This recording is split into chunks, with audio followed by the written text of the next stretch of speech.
சில்லறை தட்டுப்பாடில் இருந்து மீள சிறு ஹோட்டல்கள், வணிக மையங்கள் கோவில் உண்டியலை குறிவைத்திருப்பதாக குற்றச்சாட்டு எழுந்திருக்கிறது. அது பற்றி தற்போது பார்க்கலாம்.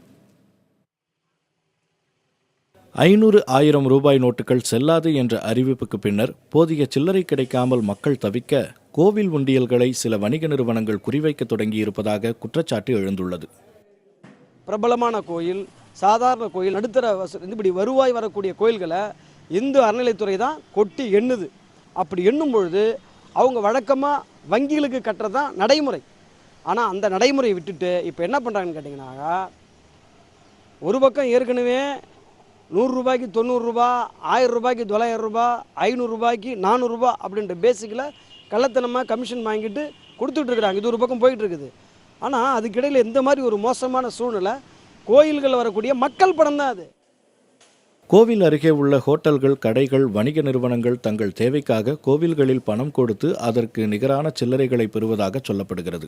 எனவே கோவில் உண்டியல்களை திறக்கும் பணி வங்கி அதிகாரிகள், பொதுமக்கள், அறநிலையத்துறை அதிகாரிகள் முன்னிலையில் நடைபெற வேண்டும் என்ற கோரிக்கை முன்வைக்கப்பட்டுள்ளது.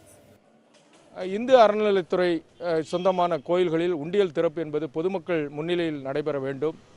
அந்த தொகையை என்ன டினாமினேஷன், எந்த எண்ணிக்கையில் அது வருகிறதோ, சில்லறை நாணயங்களாக அல்லது சின்ன சின்ன ரூபாய் நோட்டுகளாக, 10 ரூபாய் 20 ரூபாய் நோட்டுகளாக வருகின்ற அந்த நோட்டுகளை அப்படியே வங்கி கணக்கில் செலுத்த வேண்டும். அந்த தொகையை எந்த விதமான பணமாறுதலுக்கும் உட்படுத்தக்கூடாது என்று உடனடியாக இந்த வருமான வரித்துறை நடவடிக்கை எடுக்க வேண்டும்.